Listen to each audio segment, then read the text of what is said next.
જામનગર મહાનગરપાલિકાએ આજે બુધવારે સવારમાં ગેલેક્સી ટોકીઝ નજીક રેલવે બી સાઇડિંગ વિસ્તારમાં 1 ડઝન દુકાનોનું ડિમોલિશન કરવામાં આવ્યું છે। આ મામલો ગેરકાયદે દબાણનો નથી, પરંતુ ખાનગી જમીન પર મંજૂરી વિના બનાવવામાં આવેલા બાંધકામને દૂર કરવાનો મામલો છે।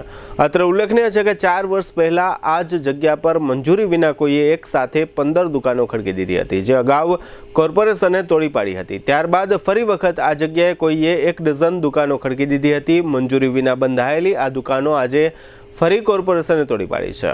અત્રે એ પણ ઉલ્લેખનીય છે કે આ દુકાનોના ધારક અને કોર્પોરેશન વચ્ચે કાનૂની જંગ પણ ખેલાયો હતો। છેક સુપ્રીમ કોર્ટ સુધી ખેલાયેલા આ કાનૂની જંગમાં કોર્પોરેશનનો વિજય થયો હતો, જે અનુસંધાને કોર્પોરેશને જરૂરી કાગળોની કાર્યવાહી પૂર્ણ કરી લીધા પછી ફરીથી આ દુકાનો તોડી પાડવામાં આવી છે। કોર્પોરેશનની ટીપીઓ શાખા, એસ્ટેટ શાખા, લાઇટ શાખા અને ફાયર શાખા આ ઓપરેશનમાં જોડાઈ હતી। આ ઉપરાંત ડિમોલિશનના સ્થળે જરૂરી પોલીસ બંદોબસ્ત પણ રાખવામાં આવ્યો હતો। આ ઓપરેશનના ઇન્ચાર્જ મુખ્ય અધિકારી મુકેશ વરણવાએ આ ઓપરેશન અંગે આપેલી વિગતો પ્રસ્તુત છે।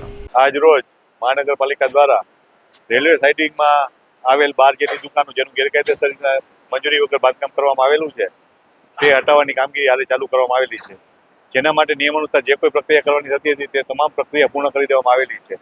આ પહેલા અત્રે 15 જેટલી દુકાનો હતી એ 15 દુકાનોને 2020માં દૂર કરવામાં આવેલી હતી।